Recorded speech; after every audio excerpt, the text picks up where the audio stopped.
Assalamu alaikum and good day students. This is lecture number 3 of class 10 computer science students.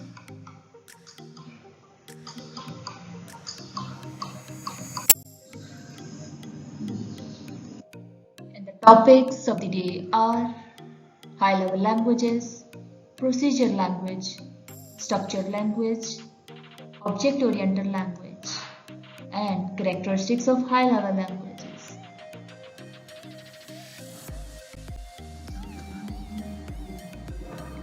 So the first topic is high level languages. High level languages are machine oriented language and they are commonly used for writing computer programs. They are similar to the human language and they do not interact directly with the hardware of the computer.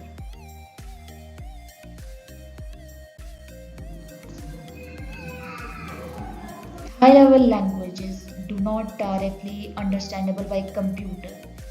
So you can see in this diagram a program known as compiler or interpreter is required to translate high level language into machine language.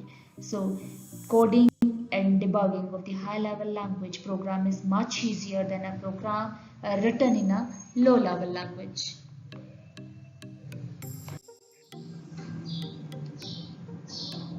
High level languages can be classified into procedural language, structured language, and object-oriented language.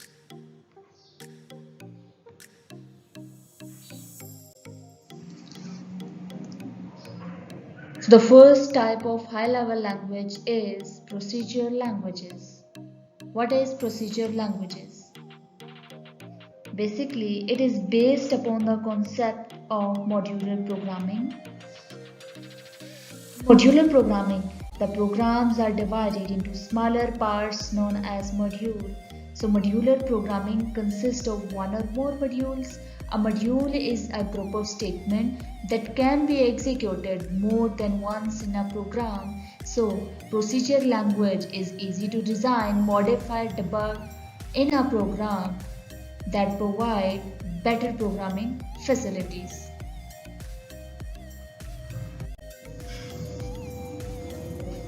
Some examples of procedure languages are BASIC, C, Fortran, Java, and Pascal.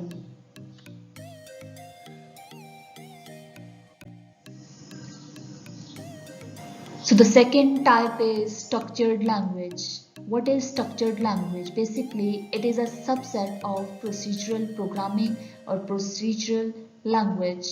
It is also known as modular programming because in this, programs are divided into the smaller parts known as modules.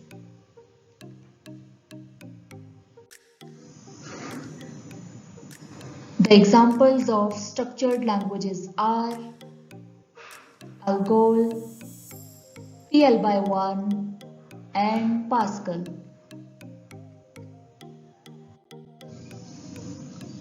Last type is object-oriented programming.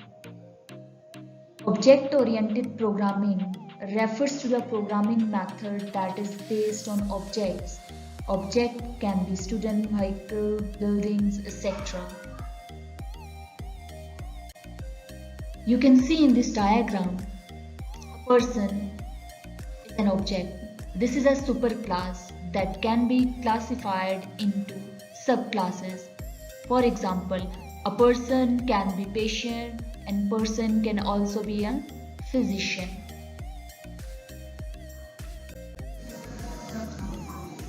Examples of object-oriented programming are Java, C++, C#, Python, PHP, and JavaScript.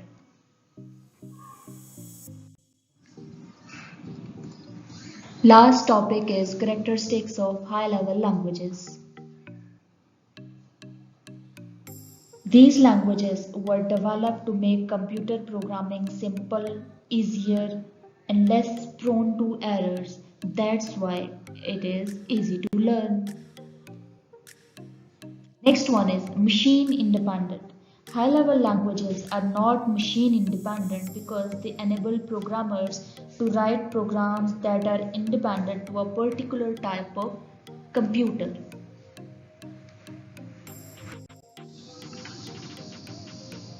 Easy to detect errors.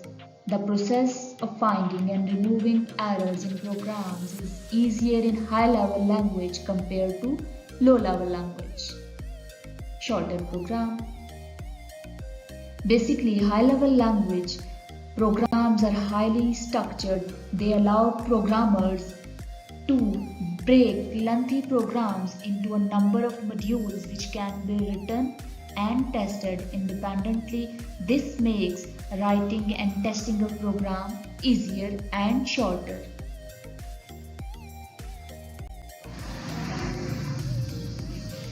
That is all for today, student. This is your home task. You have to write the answers of these questions on your neat notebooks. Make the flowchart of high-level languages and its types. What are the characteristics of high-level languages? Which language is also called machine-oriented or English-oriented language? And define object-oriented language.